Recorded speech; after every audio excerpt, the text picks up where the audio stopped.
right there in front of you, and then, man, Konstantin Fedorov, number 88. That kid played amazing last year, but he pretty much always plays amazing. So, if the players had to vote, Jason Edwards was the People's Choice MVP, and but if the players had to vote on an MVP, it would have been Fedorov, hands down. Yeah, and there's my man Sam Monville, number 19, ever so clutch, getting the start as well for Houston Heat on the breakout. CEP goes 3 hard towards the Dorito side and lose 1 body.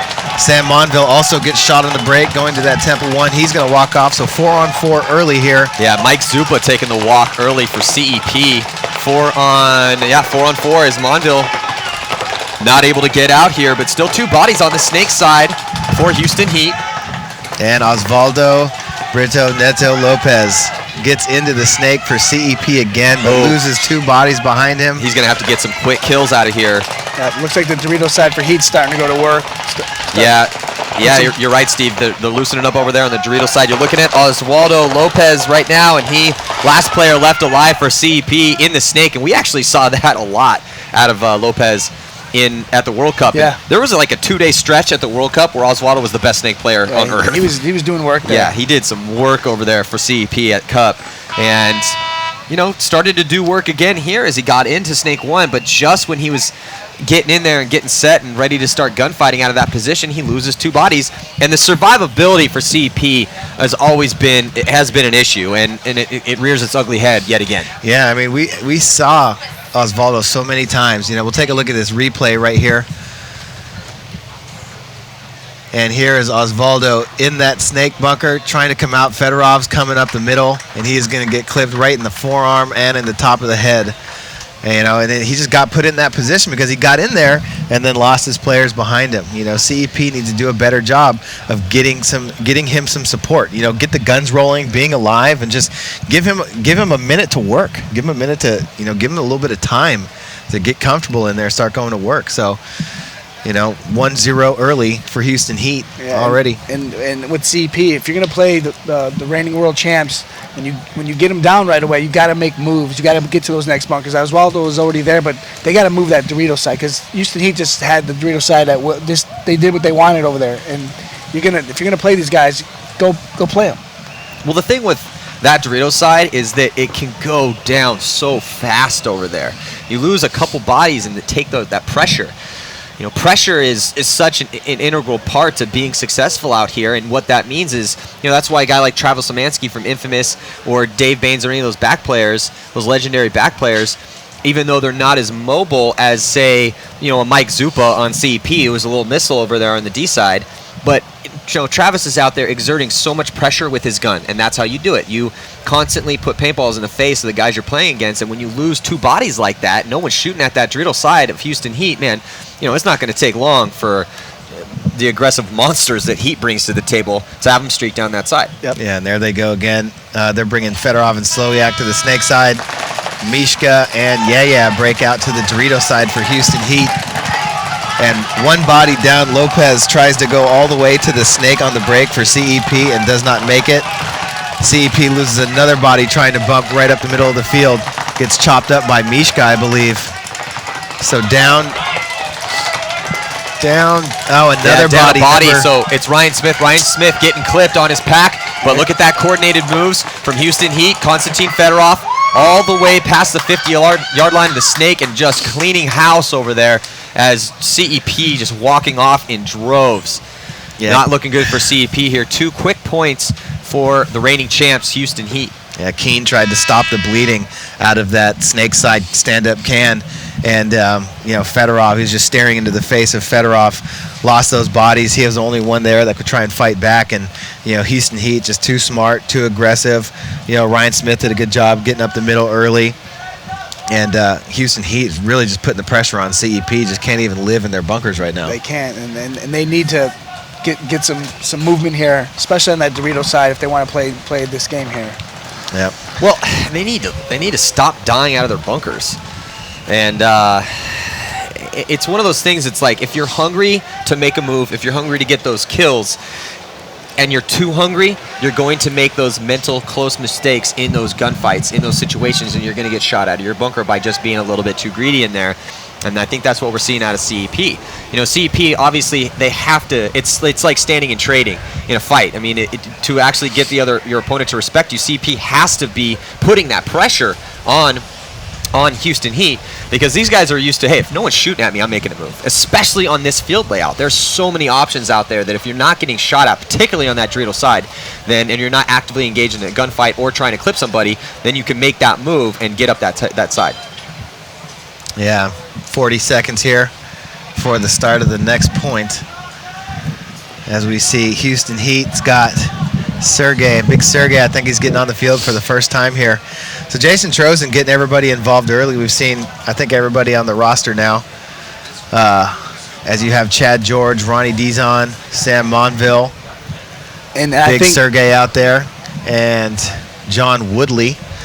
For CEP, you got Daniel Keene, John Ruza, Colin Sherry, Steve Nicola, and Peter Velarde on the field right now. You know, and CEP has also been training physically as well. They're trying to get into shape to play, to have their best players play as many points as possible, because that's what's winning for teams out there. That's what's working.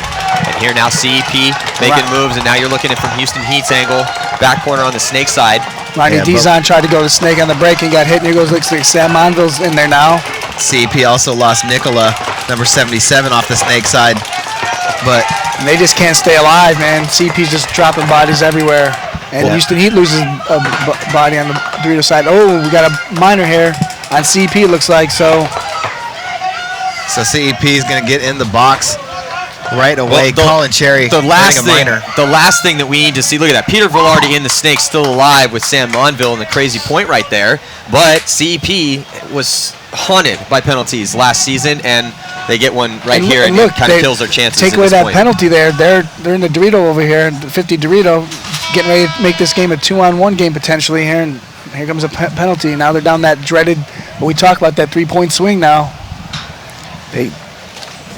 Yeah, the statistics on a team trying to come back after being down 3 points is in the 90 percentile. It's very, very difficult with the caliber of teams that are playing out there, and very frustrating. So we're going to be right back after this. What makes the Virtue Spire the best loader in paintball? Spire is smaller, lighter, holds more paint, easier to use, easier to take apart, easier to change back and forth from lid to speed feed. Most importantly, it never jams. Find out more at virtuespire.com. And we're back here. Houston Heat taking the field, and they are up 3-0 with a boatload of time left. 17:24 left to play as we see these really, really, really fast points. And like for Houston Heat, you know, like coming in here, they weren't really pleased with how they were practicing. So they coming into this game, this is exactly what they needed and wanted for that confidence to put them right back in that World Cup mode and with how they played the whole season last year. So this is they're looking good so far, and CP's not playing that great. So CP having some issues kind of around the board right now. They got issues with survivability.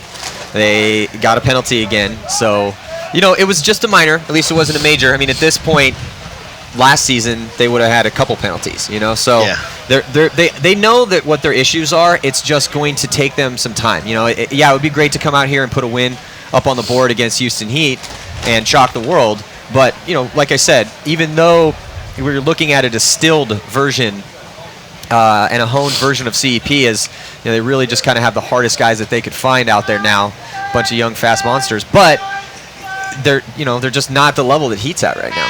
No, Heat is on top of their game. Won 3 events last year. You know, they're trying to just get right back in the mix and start up where they left off. CEP now trying to throw something a little bit crazier at Houston Heat. Up the middle into that tall temple on the Dorito side.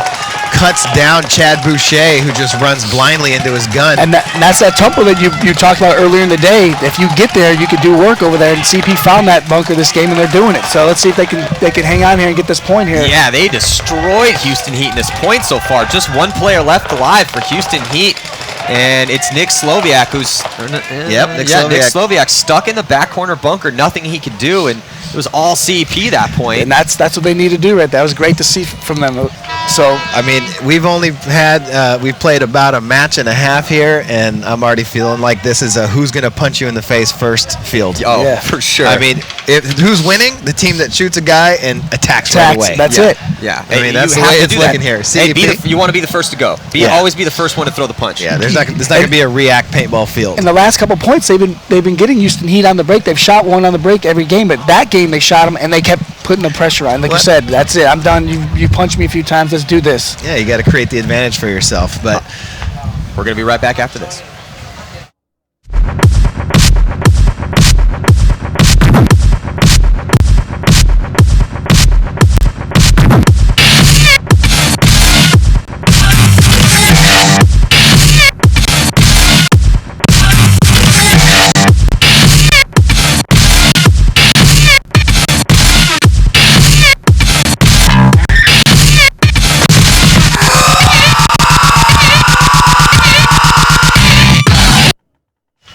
Here we go, Houston Heat taking a little bit of a beating on that last point. And that dreaded 3-point swing point, they got 3-1 now, so now the chance is a little bit better for them there, because like you said, 90% after 3-0 don't look good. You need to get that point quick, and they did it. See what they can do here. Well, again, there's the way that this field is laid out. It's like we talked about. It's going to be a crazy bloodbath field, and it's going to leave a lot of time for comebacks. So now whether or not CP has it in them to come back here against the reigning champs, that remains to be seen. But if they keep doing what they just did that last point, man, it could get close here quick. yeah, I mean, we've only played 3 minutes and 20 seconds of actual game time. You know, we've already got 4 played 4 points. points. So, I mean, if you can put together a good, coordinated, aggressive attack, I think anything's going to be possible on this field. On the split screen breakout, Houston Heat right-hand side and CEP left-hand side. And here comes CEP as they shoot Sam Monville off the break. So CEP is starting to get it done. And they got, I think that's Ryan Smith again, or it might be John Woodley up in the middle of the field. Yeah, it's John Woodley trying to lock off the snake side of the field. Osvaldo Lopez gets into the snake, so he's going to be in there with Chad George going to head-to-head, but CEP does lose another body, Daniel Keene, off of the snake side, so Lopez is going to be over there by himself. He's going to have to try and do some work, but he's staring straight into the gun at John Woodley. Yeah, John Woodley's in a real good spot. Now Woodley making a move. You see the top hand portion of your screen. Now you're looking at the D side. Just holding it up right now. I see Sergey, number 23, just rolling his gun down that side. Yep. Keeping CEP from advancing, and it looks like he got a shot. Yeah, nice job looks like Sergey was able to get a shot on that back corner bunker as Daniel Keene's going to be taking the walk. Yeah, so 2 bodies left alive now for CEP. And Woodley backed up out of that center, came over to the Temple 1 on the snake side so he could give Chad George some support. Look at Chad George the launch, and here he comes now on into the snake 3. I'm not sure if he knows Osvaldo's there because he ran right up next to him. Oh, wow. One little extra. How many lumps would you like with your tea? Yeah, wow. So The Chad George had no idea. It seemed like he wouldn't have gone up there the way he did. No. But that was some quick reflexes that he just spun his gun around, kind of did like a one little 90-degree turn, blasted Osvaldo, and then pulled his gun up across field. So nice heads-up play by Chad George. They're going to need to work on their communication a little bit, though, because it's not like Osvaldo just got into Snake 1. He'd been there the whole game pretty much. Yeah. Let's check out this replay here. Look at this. Chad George has just see the end of it there, but you know, Chad George, there it is. Chad, that was close. We It's almost the had worst it. when you're checking yourself. You're already hit, and you're just like, And then you get it ref some come more. there, and then you get some more. Get a Yeah, couple for extra. sure. Like, man, I was already out. I didn't need that. Thanks, ref. Yeah. Man, you saw him coming. Why didn't you just tell me? Why'd you tell me, man? I was already hit. All right, we'll be right back after this. The score is now 4-1 in favor of Houston Team. Gear.com has the world's largest inventory of paintball equipment, including guns, masks, loaders, paintballs, tanks, and clothing. With free shipping on all orders over $100. Shop now at ansgear.com. So Houston Heat able to win that last point. The score 4-1. And you see Coach Jason Trozen out there. Best coach in paintball last year. I mean, how can you argue with 3 wins in a second place out of 5 tournaments? Yeah. I mean, Jason Trozen did a stellar job. You know, he's got the utmost respect for his players as they do for him.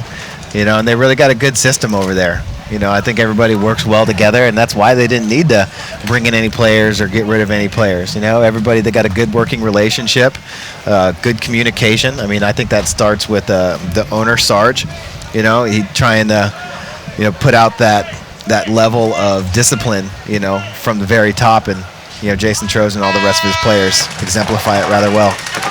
And on the split screen breakout, Houston Heat, left-hand side, CEP on the right-hand side, and CEP losing Steve Nicola off the break. And Peter Velarde comes walking out of the snake. So they lost their snake player as well. So here comes Houston Heat. Ronnie Dizon flying down on the snake here. And like you said, Todd, Trozen's going to, with the experience that those guys, the younger players got last year, he's going to get more experience for these guys coming into this year. So he's doing it right now in his first match. Yeah, and this is what we've seen from Houston Heat a lot. Yeah, get up bodies. Yeah, and Ronnie Dizon able to come crawling all the way down the snake side, take out Ruza, and that's going to do it for CEP here in this point. So, you know, what do you guys think out of CEP that you've seen so far here? Todd, what do you think? I feel like, I mean, they've been able to get into the snake a few times, and then it's losing too many bodies together. I mean, if you lose a guy and you can fight back, okay, you know, and you lose then you're at least giving a fighting chance. But when you lose 2 guys at a time, I mean, it's just tough to win any games. But, you know, we'll see if CEP can get a little bit better here, down 5-1. We'll be right back.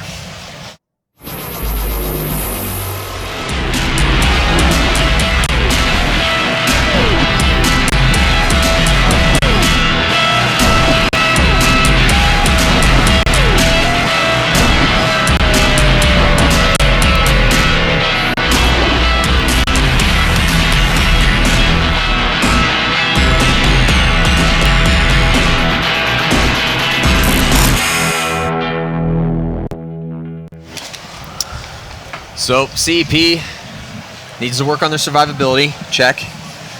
Penalties not that bad. They got 1 minor. Not bad. That's acceptable. They not great, but they got to take acceptable. advantage of when they get those quick eliminations. They got to make like that move when the point they won. They got elimination and then they came right down the field. And they're not doing that. But it's tough because they're not that experienced of a team, right? And they don't have a lot of so a lot of teams are built around veteran guys that have played with other programs. Now Osvaldo has, but he's not the coach.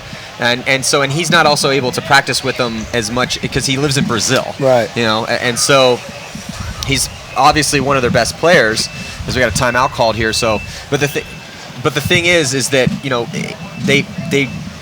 they're losing. It's the timing that's an issue with the CEP because they're not experienced and they don't have a full-time coach. They're playing the world champs. And they're playing the world champs, which doesn't help. So yeah, timeout CEP, and we'll be right back.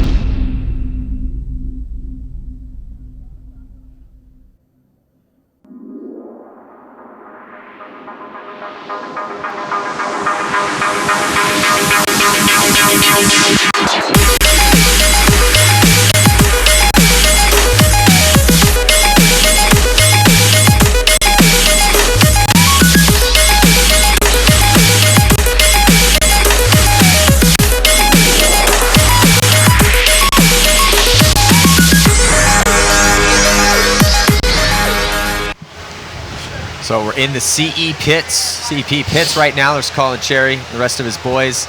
And, you know, I'm not exactly sure. They don't have a full-time old school coach, and you see that there's a big difference between the organization of teams, and they're getting better organization. I think Robbie Goldsmith is really intent on doing a good over job. time building his team up. Yeah. So they're making moves in the right direction. They are. So I really hope that they're going to have a solid 2013 because they are doing what needs to be done in order to progress themselves as a franchise. But there's still a couple holes there, and one of them Takes time. It does. It takes time. And also, it's tough to find coaches out there. It's not like they're a dime a dozen. You can just go get a really good paintball coach anywhere. I mean, top teams are struggling to find really good, high paintball IQ minds and guys that have that can commit, because it's a huge commitment in order to really do it right. It's a huge commitment. I know a guy that's for he's available. We're talking about Tom Martinez? No, he's not available. He's not available. He's got to commentate. He's got to commentate. So here we go. Houston Heat on your screen. There's Konstantin Fedorov rolling his pink Lux. 5 alive, both squads. This is the first we've seen of this so far. So let's see how this plays out. Yeah, it's another thing is Mishka looks healthy. Mishka's back. I mean, he looked good at World Cup too, but now that he's had some time, he's over there attacking Dorito 3 for Houston Heat as Chad Boucher gets shot in the face and he walks off. But Mishka looks healthy. He had that knee injury early last year. And still played every point at World Cup. Yeah, like you said, he looks healthy. Yeah, I mean, Houston Heat run with that starting 5 lineup that we're starting to see a lot more prevalent in the pro leagues. Oh, as Mishka catches one, so here comes CEP now, starting to get some offense rolling on that Dorito side. You're looking at Heat on your screen right now. Number 4, Ronnie Dizon. 2 players for Heat on this Snake side. Dizon does have a back player right behind him. And here's where Ryan Smith. So CP's at the 50 Dorito gets shot up, but this is where CP needs to get down the Snake now and put the heat pressure on these guys, because these guys aren't even looking down the Snake. Look at this. Well, I think it's important though is that they have a lot of bodies alive, and they need to win this point. This is a must-win point for them with the score being 5-1. They put it to 5-2, 3-point spread, 12 minutes left, ton of time. And here comes Robbie Goldsmith, and Robbie Goldsmith's going to drop the hammer and get himself a 2-piece.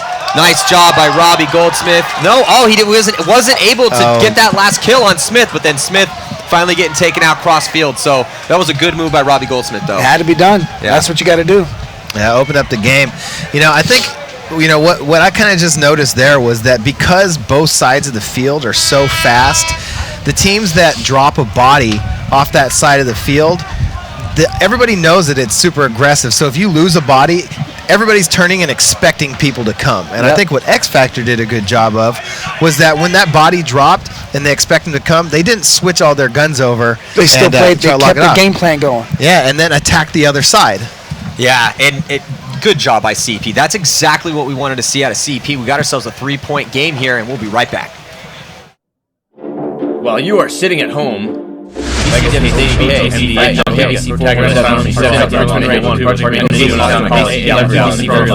Storm, Bloom, and Houston Heat are here in Dallas, wearing Raza.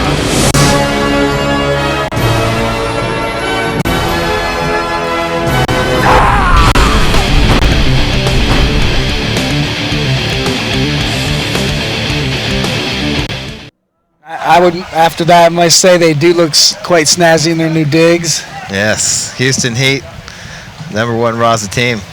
Looking good out there. But, I mean, what I was getting at before we went to that commercial was just that, X Factor they did a good job that last game of recognizing that when they shoot people off the Dorito side, the guns are going to turn, attack the Snake side. Mm-hmm. As soon as it's quick hitters. What we didn't see from CEP right there was, they shot that whole side of the field off. Everybody that was left on the Snake side of the field turned towards the Doritos because they saw their bodies walking off. And maybe due to a lack of communication, the 2 guys that were on the Snake side for CEP dove into the Snake and looked across the field. Yeah. You need to be like, those bodies are dead. The guys in front of me aren't looking. I am down the Snake. Yeah. And that's what you got to listen to your coach. If you're not going to listen to your coach, you have to see that. Chad George, Zach Wake, Ninos. I mean, we saw him do it.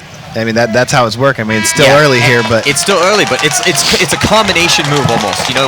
Something's happening on one side, it's a right-left combination. Something happens on the right side of the field, you got to come with something aggressive on the left side. And we got 5 alive again, both sides, so teams are starting to find their spots. And here's a penalty as I say that.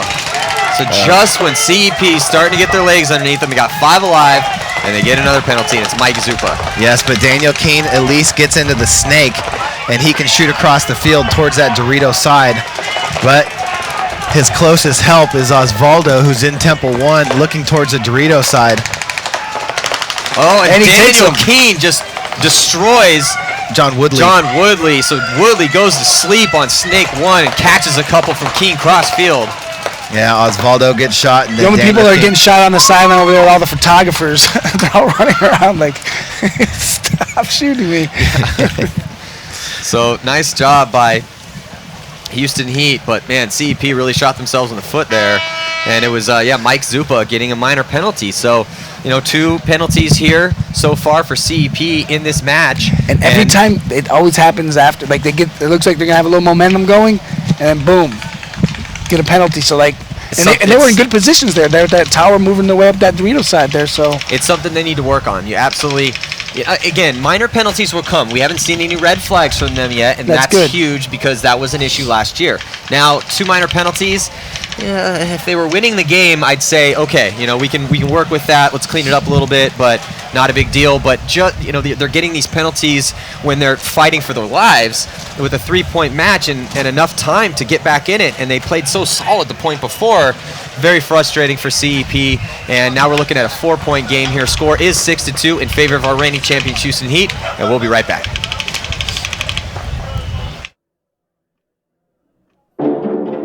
While you are sitting at home,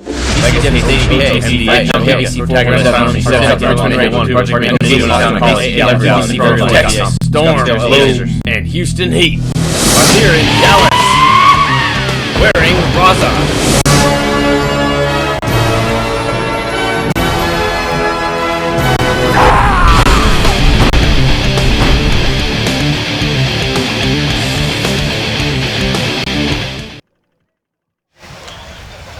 11:22 remaining here in the second match of the day. You're watching Houston Heat take on Chattanooga CEP. If you're just joining us, I'm Manny Marshall up here with Todd Martinez and Steve Rabikoff. Next game coming at you. Directly after this one, San Diego Dynasty will be playing Sacramento Excessive. An Excessive second match of the day. They lost the first game of the day to San Antonio X Factor, who looks great. That score was 7-2. And pretty much the whole team X Factor is a pretty unified effort out there, but Grayson Goff did win that 101 against Rich Telford. So here we go. CEP digging to Snake 1 all the way off the break. Number 4, Peter Velarde getting in there alive. Nice job.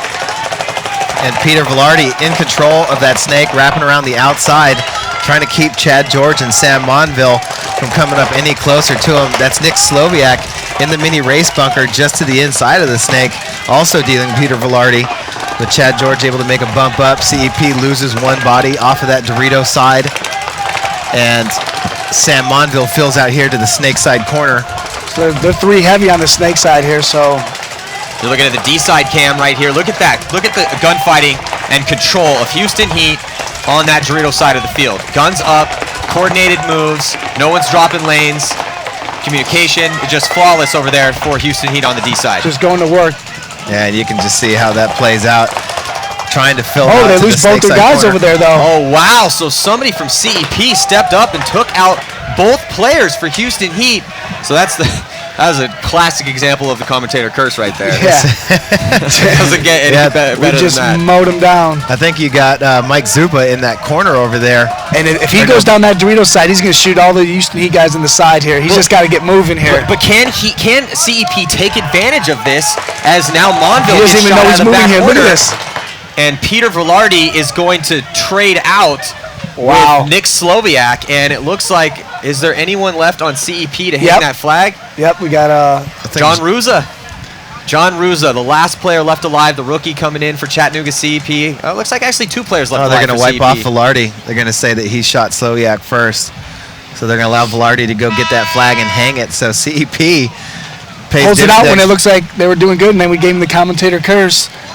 And just classic example. But that's that Dorito side, like you said, man. Yeah, very true. They looked like they were completely dominating it. There was a what's his name? Zupa was creeping back there in the back.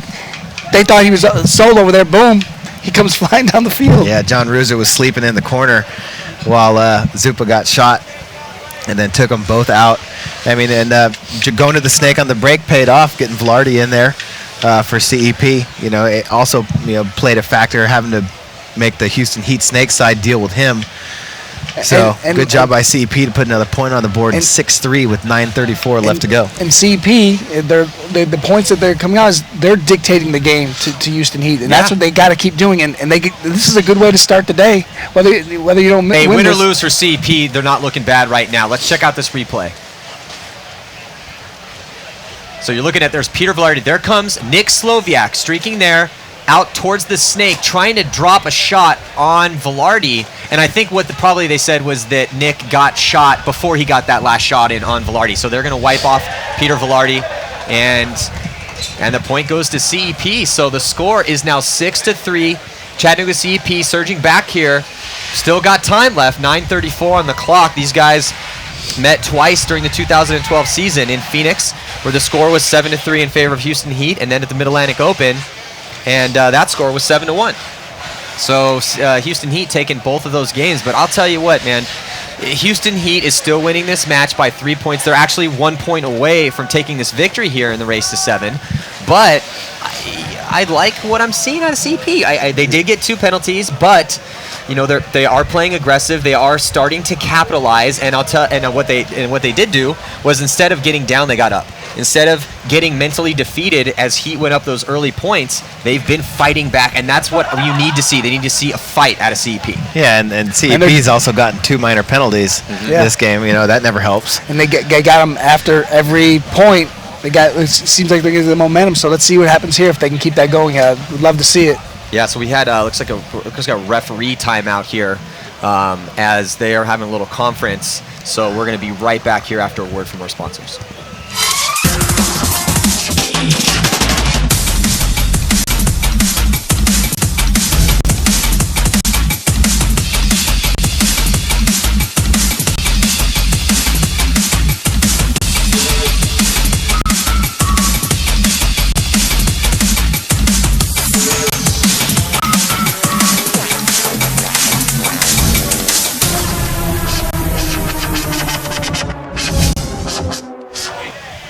And there is team captain Robbie Goldsmith from Chattanooga CEP, number 14. And here's the question.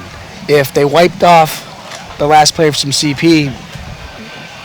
Maybe that's what they're having that conference about. They're saying, hey, you wiped them off, but no penalty was assessed. What's going on here? So maybe that's what Robbie's fighting for. Yeah, maybe they would have to give Heat a minor. Yeah. So Heat would have to start with 1 body in the box. Yeah, and if that is the case. And they're literally having a conference over there. The head referees are over there. Robbie Goldsmith, the team captain from CEP, is over there pleading his case. And Tony's in there, so Tony the referee. So you never know what's going on there. Robbie Goldsmith, a.k.a. RG14, a.k.a. Big Money, a.k.a. the Tennessee Titan. I like what Robbie's doing. I like what Robbie's doing. RG14. Now that's my good. I like that one. Here we go. Did you just invent that one? Nah, that was his. He already had it. Oh, okay. I'm just laying it down.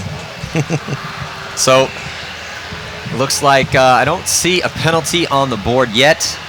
Score 6-3 again. It is a race to 7 here.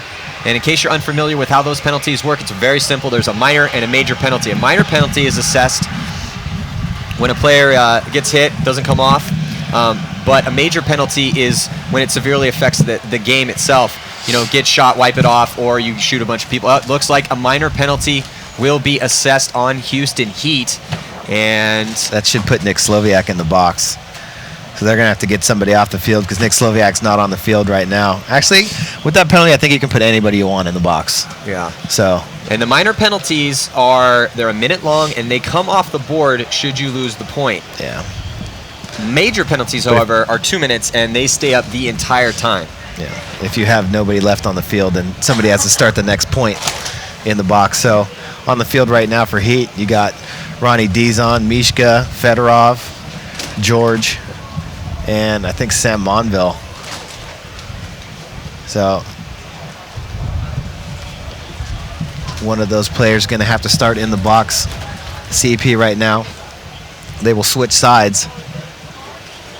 Referee timeout, still going to be only 20 seconds once the game clock resumes. Yeah, so Robbie Goldsmith there talking to the referee. Definitely could see bleeding his case. And that minor penalty, it still don't, I mean, we got it up here. I still don't see it on the actual scoreboard. So we're waiting the final decision. And it might, maybe they took it back because Robbie Goldsmith is pleading his case, and you can tell just by his body language that he's not liking what he's hearing. Yeah, so CEP, looks like they're going to put CEP in the box. Now that one, all right. I mean, and they also came out to the opposite pit, so if they switch sides, then they're probably going to take a point away, which they just did. So CEP is going to get that point taken away. Oh, that's a interesting heartbreaker conversation, for CEP. which has happened down there. Dirty hang. They gave Peter Velarde a dirty hang, but it looked like the referee wiped him off. Well, I wasn't looking at that particular side of the action when it happened, but we saw in the replay Velarde caught one and then walked off like he was dead. Yeah. And then he was the one who ended up hanging the flag. So I don't know if he just took it upon himself, like, oh well, Slovak was shot, so I shouldn't be out, and I'm just going to go get the flag and hang it. Can't really tell, but regardless, the official call is a dirty hang on Peter Velarde from Chattanooga CEP, which will take the point off the board. And it's going to be 6-2 now in favor of Houston Heat with 9 minutes and 34 seconds remaining. It's a heartbreaker when they're like, hey, yeah, good game, but we're going to take that point away, and you got to start with 4 next time. That's a tough one. That's why Robbie Goldsmith is down there right now upset. You can see Osvaldo patting him on the back like, Robbie, it's going to be all right, man. We get to play again. Yeah. Osvaldo is always so positive. Yeah, Osvaldo. Like an asteroid could be heading and landing on us right now, and Osvaldo would be like, well, before we die, at least we get to see a good show. Everything will be okay. Yeah. Osvaldo is such a positive guy. See if they can even this game real quick. Well, if they can, it's 6-2, and this will be the end for CEP if they can't get another point. And there you saw the split screen breakout, and now you're looking at Houston Heat on that Dorito side from the center over to the Dorito side. Again, there's no back center on this layout, nowhere for those back players to hide. You have to get up the field. And here comes Houston Heat as they get up the field, making it two players in the snake starting to chop up CEP. And it's looking like this is going to do it here as Ronnie Dizon all the way past the 50-yard line. Looking at Dizon there, trying to get a shot cross field.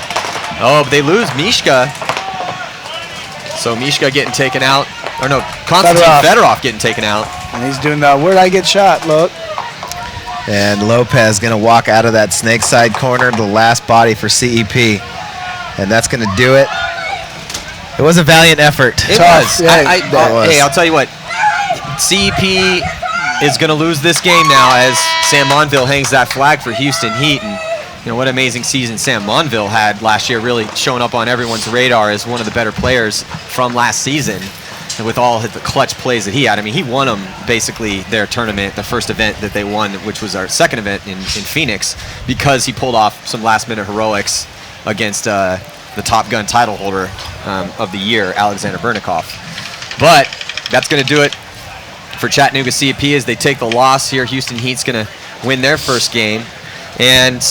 But Houston Heat still looks good, of course. But, man, CEP does not look that. They don't look that bad. They came to play.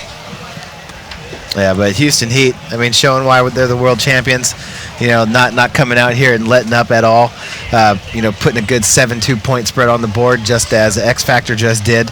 So Houston Heat, San Antonio X Factor off to a good start. Coming up next, we're going to get our first taste of San Diego Dynasty as well as the second match of the day for Sacramento Excessive. Yeah, and this is a big game for Sacramento Excessive because they lost that first one, and they also lost with a pretty bad point margin, 7-2, so that's a -5 for them.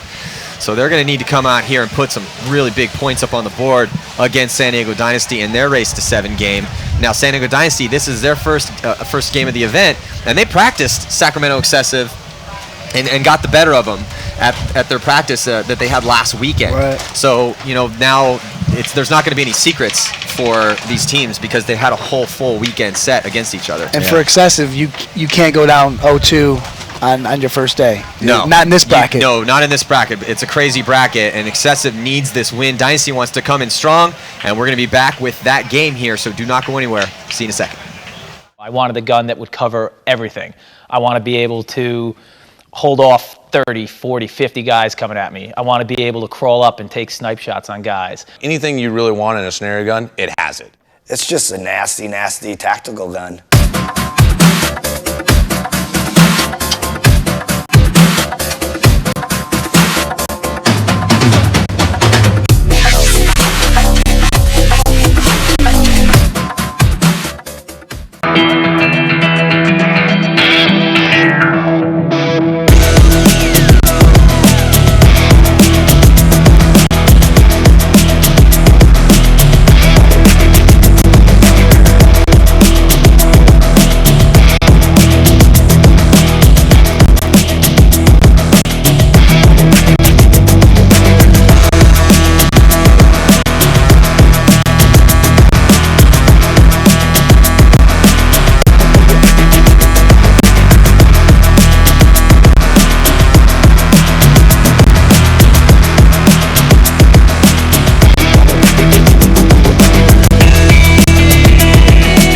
Hey, what's up? This is Jason Wheeler with Russian Legion.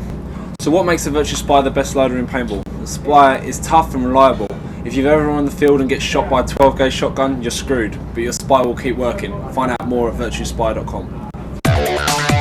Are you ready to be a national champion? Don't miss the NCPA High School National Championships this April and your chance to be televised on CBS Sports Network.